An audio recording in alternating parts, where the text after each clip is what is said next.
Bom, boa noite, galera. Fazendo esse vídeo aqui, primeiramente, para falar do Cult, cara. E é um jogo que a galera tem jogado comigo aí semanalmente. Eu comecei a mestrar Cult em 91, tá até um original aqui para trás.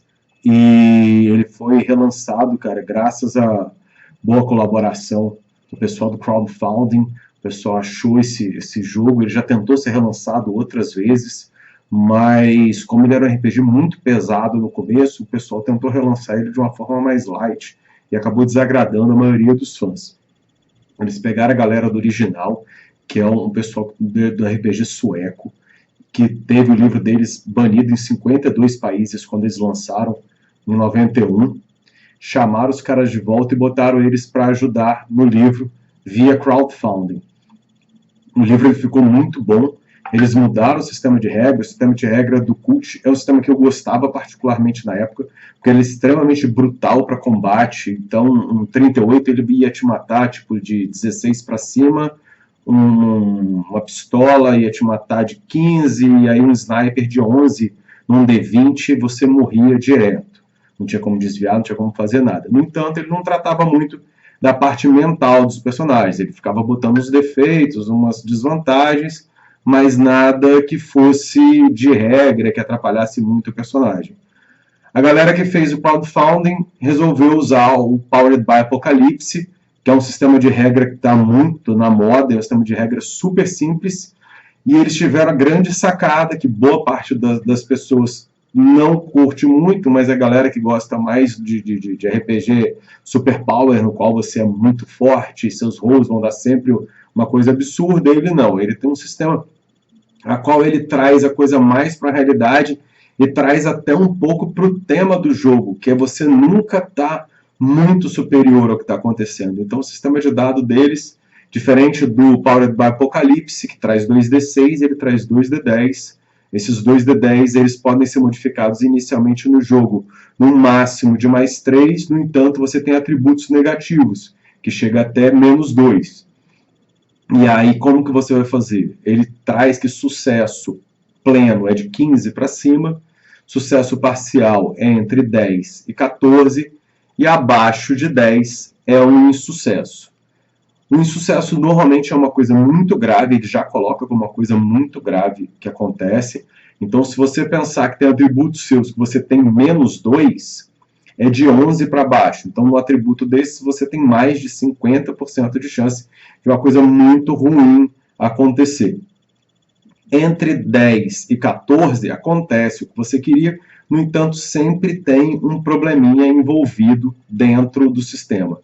E aí, acima de 15, a coisa deu de boa e as coisas funcionaram. O RPG em si, ele tem uma base bem interessante, assim, ele trata de duas entidades que seria o Deus e o Diabo, no caso deles, elas têm nomes próprios, depois a gente faz um vídeo falando um pouquinho de cada uma, e aí essas entidades elas brigam entre si desde o começo dos tempos, e elas criaram os anjos, os demônios, e esses anjos e demônios, em certas castas, foram criando subgrupos entre eles. A humanidade faz parte disso tudo, só que a humanidade ela foi vista como algo a se ter cuidado com ela. E ao ter esse cuidado, essas entidades elas criaram um véu que recobre a mente humana. Esse véu é toda a nossa realidade. Então, tempo de vida, você ter dano, câncer, até mesmo as noções de tempo e espaço são deslocadas. O mundo não é exatamente do tamanho que ele é. Então, na realidade mesmo, você poderia andar dias e dias e dias para atravessar uma rua e a China podia ser a 1 segundo de você. Isso tudo que a gente vê como realidade está preso dentro da nossa mente, e isso é uma prisão eterna para a gente. Pelo menos era para ser. Essas duas entidades maiores, a primeira delas, o Demiurge, que seria o Deus, ele sai, some. Nisso que ele some, ele apaga completamente a realidade dele, do mundo. Nem os anjos, nem ninguém mais lembra que ele existe, passa um período curto de tempo e ele some completamente da mente das pessoas. O arquirrival dele, vendo tudo muito fácil, ser uma luta para ser lutada, e eles lutam desde o começo dos tempos, também some. E nisso, uma estrutura piramidal que é extremamente fixa passa a se mover. Esses anjos começam a ver a possibilidade de ascensão, os demônios começam a ver uma possibilidade de ascensão, e eles começam a lutar entre si, anjos contra anjos, e anjos contra demônios, e demônios contra demônios. Isso faz com que o foco saia um pouco do ser humano. Esse foco passa a ser a luta deles. E os seres humanos começam a ter pequenos relances da realidade como ela é. No entanto, essa realidade não é boa. Não tem nada de bom no que está fora da gente, ou pelo menos a nossa noção de bom. A nossa noção do que é certo é completamente distorcida. Ela era uma visão feita para criar ovelhas para essas criaturas. Então, o nosso cérebro não está adaptado à realidade como ela é. E isso causa seríssimos problemas nas pessoas.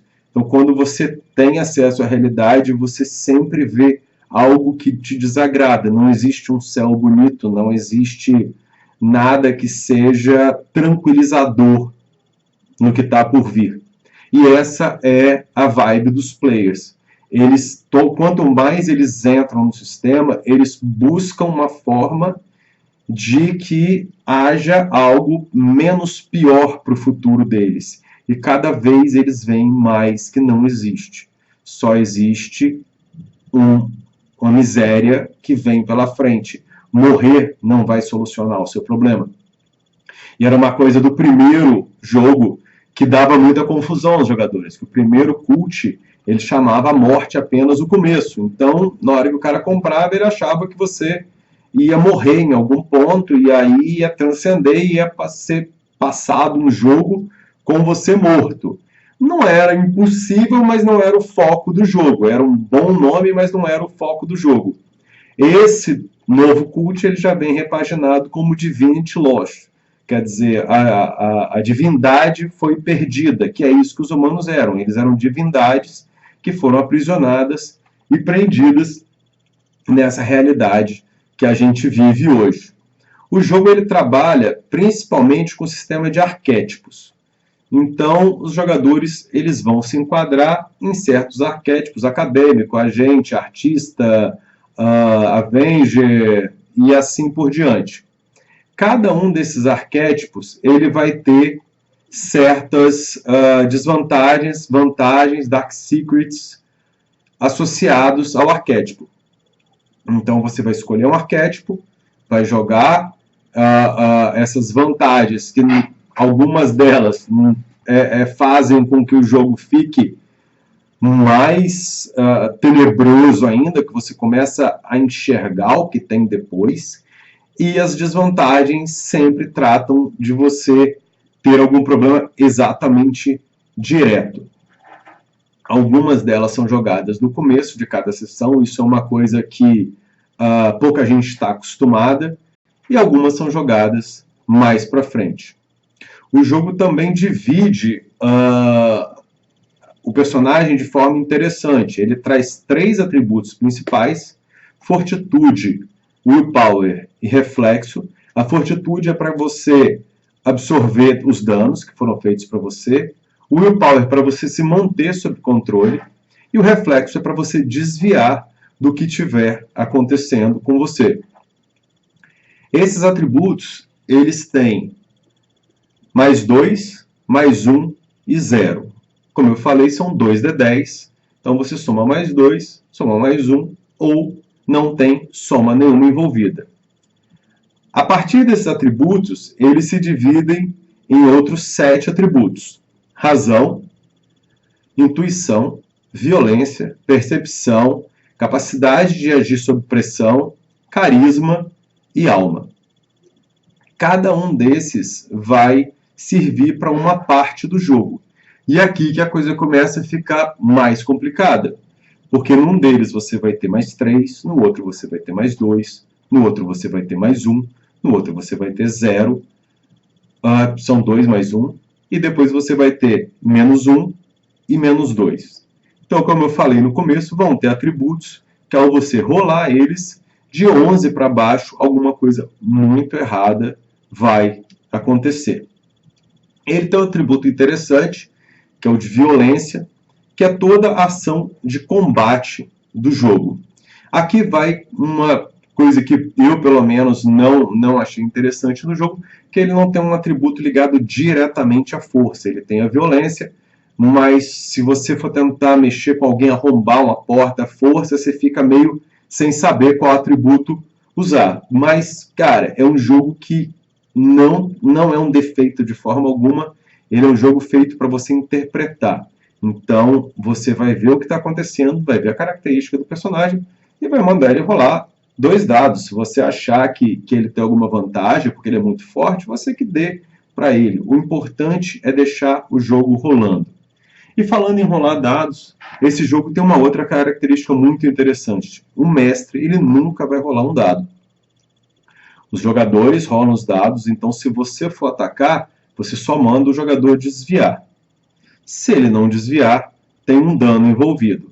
Cada arma, cada ação, cada criatura do jogo tem uma possibilidade de dano. Então, uma pistola tem mais 2 dados de dano. E ele vai rolar a absorção dele.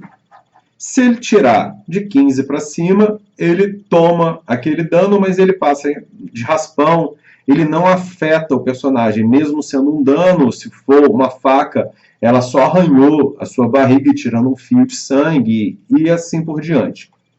Se ele tirar entre 10 e 14, ele realmente tomou um dano, e esse dano é associado a uma condição que o jogo descreve. Ou ele está sangrando, ou ele está com problema de movimento, ou ele está com um membro sem poder usar uma arma, e assim por diante. Se ele tirar de 9 para baixo, aí a coisa fica bem mais complicada. Toda vez que um jogador toma um dano e tira de 9 para baixo, ele tem 3 opções. Ele pode escolher ter um dano crítico, que vai dar uma condição de menos 2 nos dados dele, pelo menos, ou outra condição associada. Ele pode ter um dano que vai desmaiar ele, e ele pode ter a escolha de querer morrer. Então ele tem 3 escolhas, ele não pode escolher uma opção 2 vezes. Então se ele escolheu desmaiar e tomou outro dano, ele tem que escolher entre ser criticamente atingido ou morrer. Se ele está desmaiado, criticamente atingido, só sobra para ele morrer. Nesse caso, o mestre ele pode optar por botar ele num coma, ou sangrando, ou de uma forma que, se ele tiver um atendimento muito urgente, ele vai conseguir sobreviver pelo bem do jogo. Senão, realmente, ele morreu, e é um jogo que é muito voraz. Então, morrer é parte do sistema. Dar tudo errado é parte do sistema. Deu errado, bota outro personagem na crônica, ou a crônica mesmo, ela já foi para um ponto aonde ela vale um desfecho. Então eu tenho visto muitas one-shots de cult, exatamente que dá para você ter todos os sabores de cult num 3 ou 4 horas de jogo, entendeu? E dá para você explicar, dá para você ter todos os problemas que o sistema traz para você, e dá para você ter um desfecho, bom ou ruim. No caso do cult, normalmente é um desfecho ruim. Seu personagem nunca sai muito são, ele normalmente sai com alguma coisa da polícia, ou vai ter que sair fugido da cidade, ou vai ter que trocar de identidade. Então ele traz muito isso. Não é aquele jogo que no final você vai colher os louros e vai ficar famoso. O melhor que você conseguiria ficar, na minha opinião, seria tipo o Constantine, um cara que tem um conhecimento, mas que pagou um preço muito alto por esse conhecimento. Bom, essa é a primeira explicação de cult. Eu fiz esse vídeo principalmente para os meus jogadores, No entanto, eu vou disponibilizar para que outras pessoas entendam um pouco mais do sistema, e a galera curtindo, a gente vai fazendo outros vídeos para explicar um pouco melhor esse sistema. Eu espero que tenham gostado. Qualquer coisa, dá um like aí e avisa para os amigos que a gente está tentando disseminar o Cult. Valeu!